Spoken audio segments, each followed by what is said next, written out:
and welcome to She Thinks, a podcast where you're allowed to think for yourself. I'm your host, Beverly Hallberg, and on today's episode, it is this month's policy focus entitled Saving the American Family Farm. We're going to look at how activist-led farming policies are a recipe for famine and unrest, and we're going to look at the so-called climate-smart ag policies that the Biden administration is promoting, everything from forced consolidation to, yes, even consuming bugs, and how this push to slash emissions from agriculture stands to cause more harm than good. And we have a wonderful guest on with us today. She is the author of the policy focus, Mandy Gunasekara. She is with us, and she is the director of the Center for Energy and Conservation at IWF. She is a veteran Republican climate and energy strategist, communicator, and environmental attorney. She is also a visiting fellow at the Heritage Foundation and the principal at Section VII Strategies, a boutique energy, environmental, and tax policy consulting firm. Mandy, always a pleasure to have you on She Thinks. Well, great to be with you, Beverly. So I thought we would first start with just setting the landscape for today's American farm. I think we have a lot of nostalgia for farming of the past. We have these iconic images in our minds, but so much has changed, especially when we look at the business of farming. So can you first just set the stage how new practices and technology have really changed the farming landscape? Yeah, certainly. One of the most obvious ways that it's changed is the number of people required to be farmers to support the number of people that actually need to be fed. And over the course of hundreds of years, farmers, alongside the development of a range of technologies, have really landed themselves in a sweet spot where they are extremely efficient. And each farm in America feeds on average 166 people per year. And so that is significantly different than how it started out, where you had a lot more Americans covering and engaging in a lot more farming activity on smaller acreage and producing a lot less food in a less reliable manner. Everything I just said, it's the complete opposite. You have less farms, but bigger farms with more acreage that use extremely efficient equipment that produce significant amounts of food that are produced not only a safe but reliable manner, where American farmers literally feed so many aspects and so many people across the globe. And so they've not only figured out how to refine the process of farming.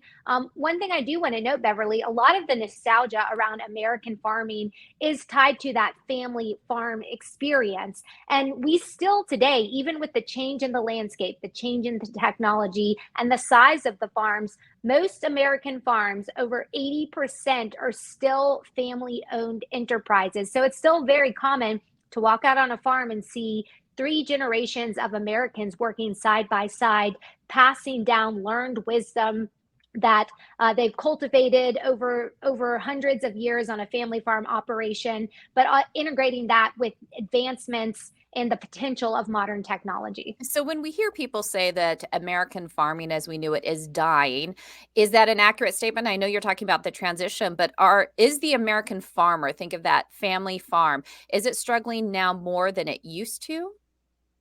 No, I think that the American farmer today, they have a larger safety net, so to speak, when it comes to their operations. Now, that doesn't mean it's a risk-free operation, and it doesn't mean that it still requires a significant amount of heavy labor intensive work where you're going to get your hands dirty, you're going to be dealing with livestock, you're going to be dealing with large farming equipment. So a lot of those same experiences continue today, but the modern farmers have a lot more safety nets, whether it's through the federal government or it's through the application of modern technology. One of the most significant ways that farmers use technology is through the application of fertilizer, and that's not only helped with the efficiency and the production of more food on smaller amounts of acreage, but it's also reduced costs in some aspects. Now, I want to caveat that because farmers still struggle with the cost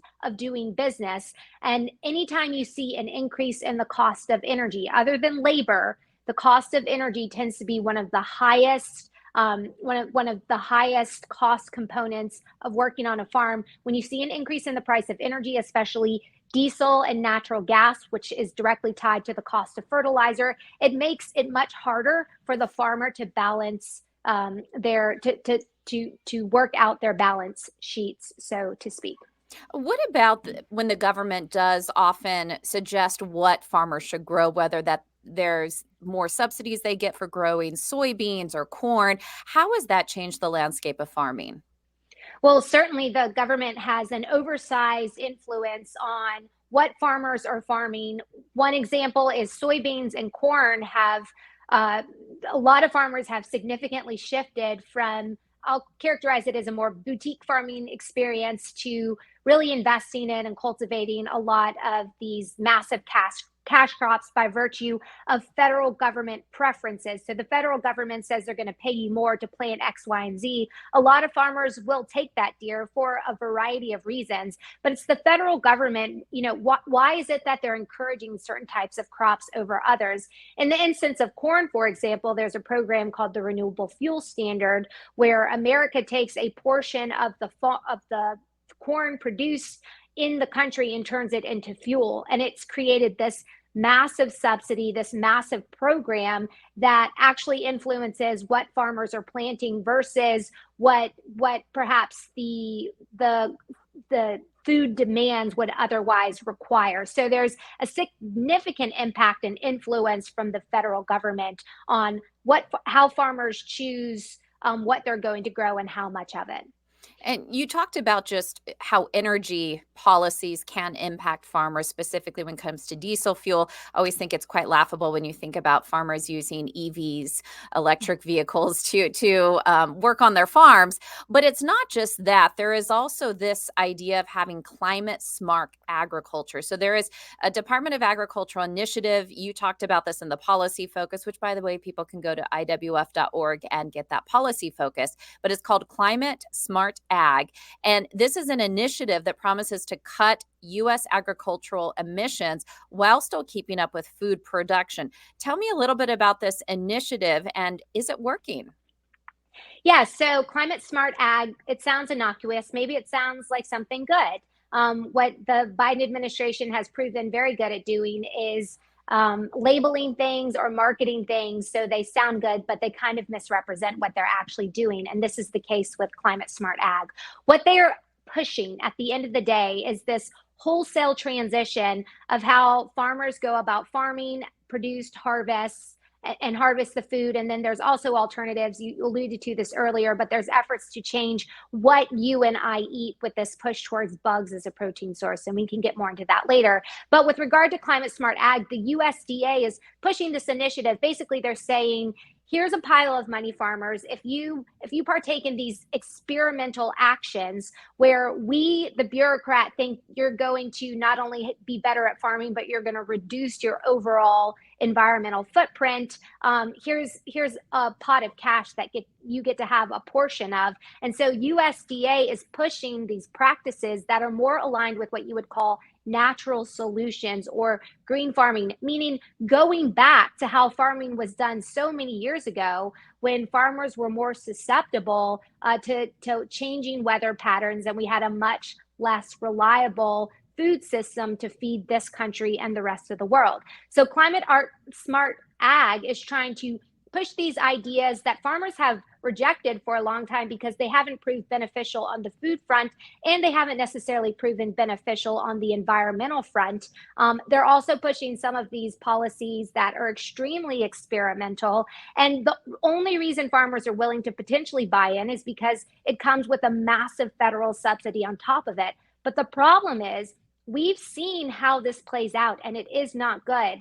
Sri Lanka is exhibit A on why a country and farmers should not embrace this natural approach. One of the things that's a part of climate smart ag is reducing the use of chemical-based fertilizers, because chemical-based fertilizers are a product of natural gas, which is a fossil fuel. And as part of President Biden's war on fossil fuels, he wants to restrict derivative industries that rely and justify the continued use of natural gas. Fertilizer is one of it. So let's go to Sri Lanka. Sri Lanka embraced this natural farming or this climate smart ag approach in their country. their leaders banned the use of chemical fertilizers. This all happened in 2021.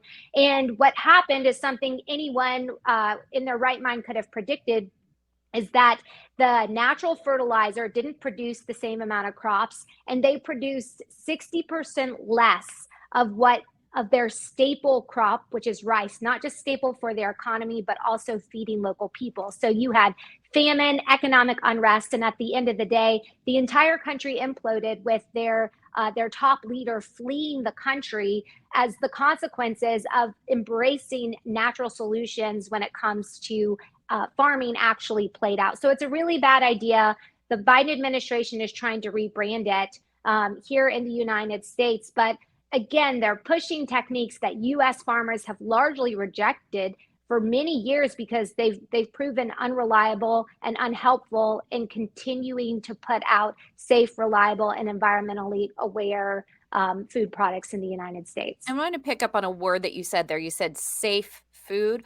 What about those individuals who hear this phrase that you use, chemical fertilizer, and they get worried? They say, well, of course we shouldn't have chemicals and fertilizers. The chemicals will seep into the food. What do you say to those who think we do now need to have more of an organic, natural way of farming? Yeah, look, the pesticides are a gift to people who may or may not be on the cusp of starvation or famine, because it's made the productivity of our agricultural sector so much greater. And having formerly served at the U.S. Environmental Protection Agency, there is an entire office of people who are dedicated to regulating the use of pesticides. If mishandled or if misapplied, yes, pesticides could pose a threat to human health and the environment, but they are extremely regulated, and it's to the benefit of the farmer to appropriately handle and appropriate apply these chemical-based fertilizers that, if when used appropriately, produce safe to consume and safe to produce, because you've got to think about the farmers who are applying it as well, and significantly more food than what we had in the past. So it is a balance, Beverly. You can't just go out there and misapply or misuse pesticides and think that there's not going, or fertilizers, and not think there's going to be some sort of consequence. But what we've cultivated is a balanced application where we get to use the benefits of chemical-based fertilizers and pesticides without creating any unintended harm, and the food produced by virtue of either chemical-based fertilizers or chemical-based pesticides, they are safe to consume. And we also talked about emissions, agricultural emissions. Can we unpack that a little bit? First of all, how when you look at the emissions of agriculture, what does that account to, or what is that percent? And is it something we should be concerned about? Yeah, so in the United States, agricultural or farming emissions account for about 10% of total greenhouse gases. Globally, agriculture accounts for about 33% of greenhouse gases. So as with anything, yeah, we need to pay attention to it. Let's figure out ways to make the process more efficient. But when it comes to farmers, I like to call them our original environmentalists, because their livelihood truly depends on cultivating from the land or livestock, but also taking care of the land and livestock. And so they truly have been on the front edge of this necessary environmental balance and integrating cutting edge technology to reduce emissions. What we have today is, I was looking at a stat, whether we're talking about pork, whether we're talking about beef, whether we're talking about traditional crops like corn and soybean, they are produced today with a significantly lower emissions profile.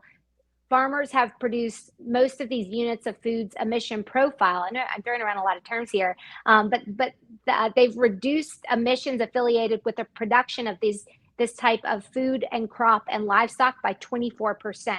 So they've been producing more while reducing the emissions overall. And it's because they figured out the necessary balance. And I do think they will continue to improve this process, but it's going to come from the farmers. It's not going to come from the federal government that pretends like it's trying to help the farmer with a pot of cash, when in reality, they're just trying to transform the way that farming is done so that it aligns with the leftist approach, which means less actual food, more fake or factory-made food, which creates a whole other host of potential issues.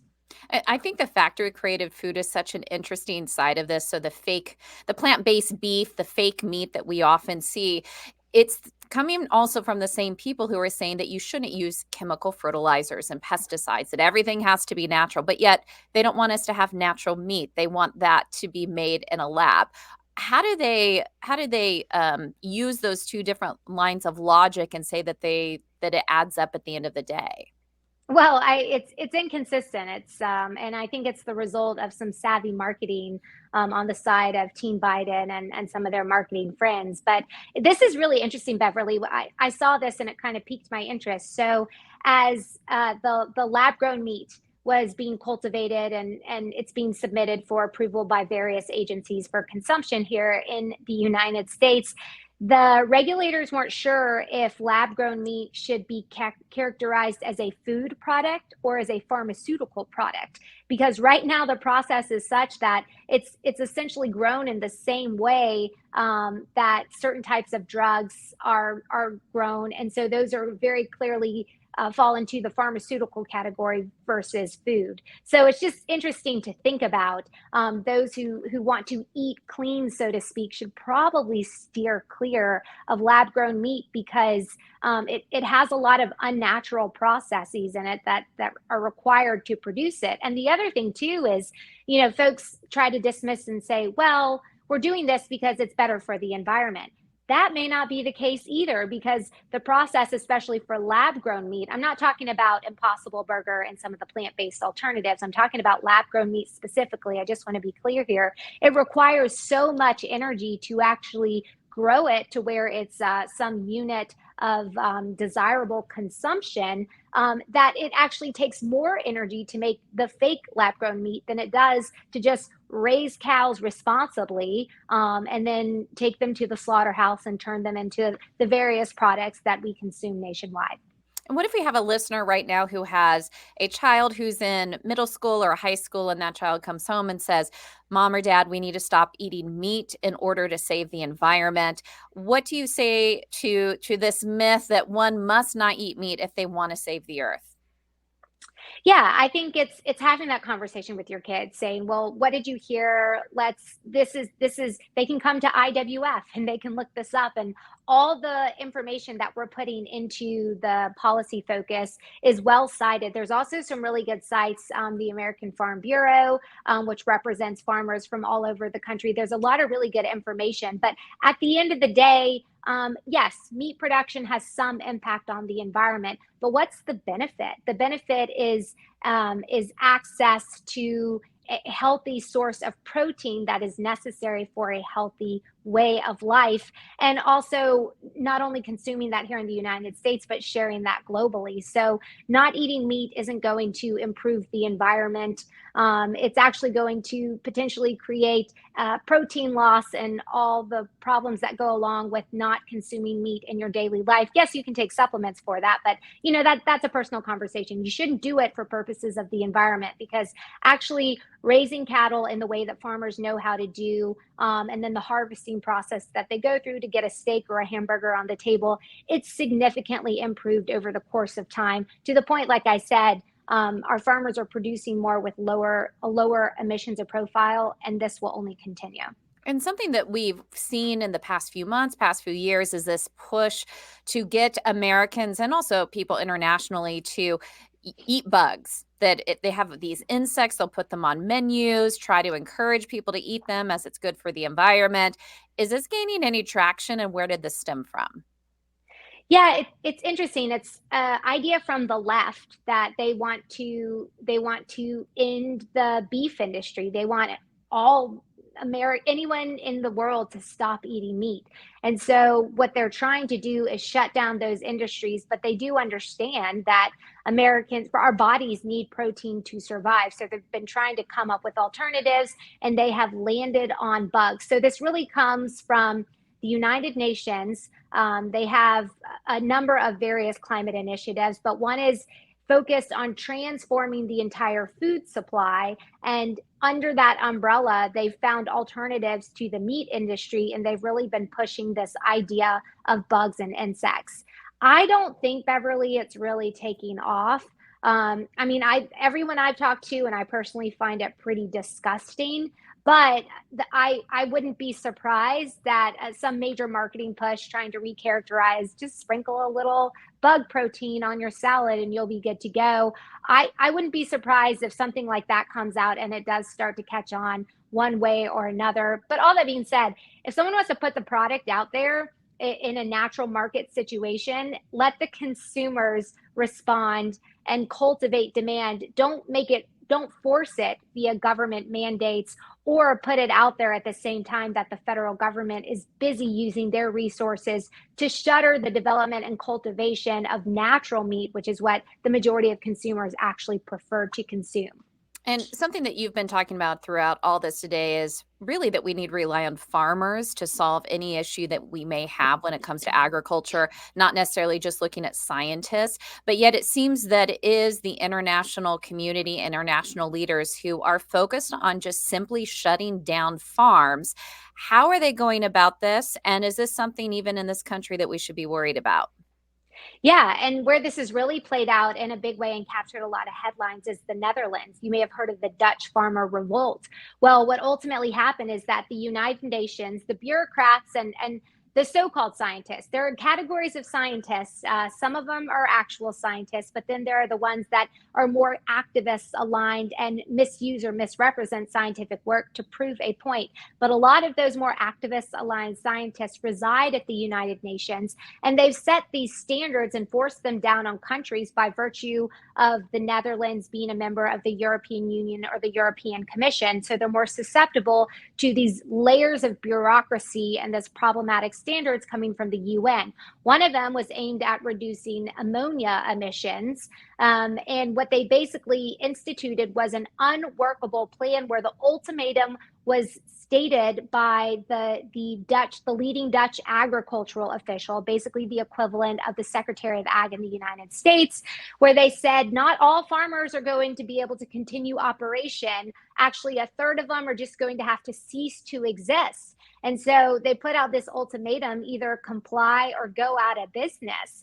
And so what captured the headlines were the farmers revolting against this because they found it offensive, not only the standards that were being set, but the lack of considering all the progress that had been made because of the work the farmers had already done. And farming in the Netherlands truly is one of the industries that is the pride of the country. And so that's the way it happens. You have some bureaucrats setting unrealistic standards. You have officials with power over the various industry players, be it through permitting or taxes or whatnot. And they go out there and say, either you comply with this standard or you can no longer operate. And we're seeing the concepts of those are captured under climate smart ag. They're all the policies right now, or most of the policies right now, and that apply to the ag community are voluntary. But we're just one administrative action away from the federal government under Team Biden from making them mandatory. And then that's where a lot of these additional problems will ensue. And in addition to executive orders that can come from the Biden administration, we do have our congressional leaders that are looking at the Farm Bill. So this fall, they will be looking at how that they should define the U.S. agriculture policy for the next 5 years. There's always a lot of debate about the Farm Bill. A lot of conservatives tend to have issues with what the Farm Bill ends up being. It's a very pricey bill that we have. It's a lot of money. What should we be looking for good food policy within the Farm Bill? Yeah, I think, look, first it's putting the farmers first. It is called the Farm Bill. We need to prioritize the needs of farmers and diminish the wants of activists.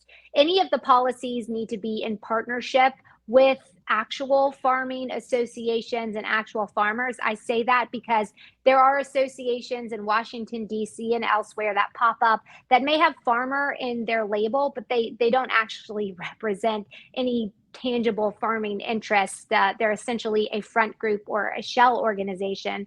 But when it comes to environmental policies, our leaders need to make sure that any standards or any programs put in place are evidence-based. We need to ensure that if we are encouraging farmers to partake in certain types of activities, that there is evidence to support that those activities work so that it's worth it. It's again a delicate balance for farmers to stay operational, be successful, and make a profit. And if they are forced to invest in processes that render their farm useless or unprofitable, it creates significant problems. So at the end of the day, it's focusing on the farmer, making sure any policies actually will work, and setting any standards or new innovative ideas, making sure that there's evidence to back up that they are actually going to work in terms of reducing the relative environmental footprint and reducing overall emissions. And because there are so many faulty narratives out there, I think this is such an important policy focus. So people, once again,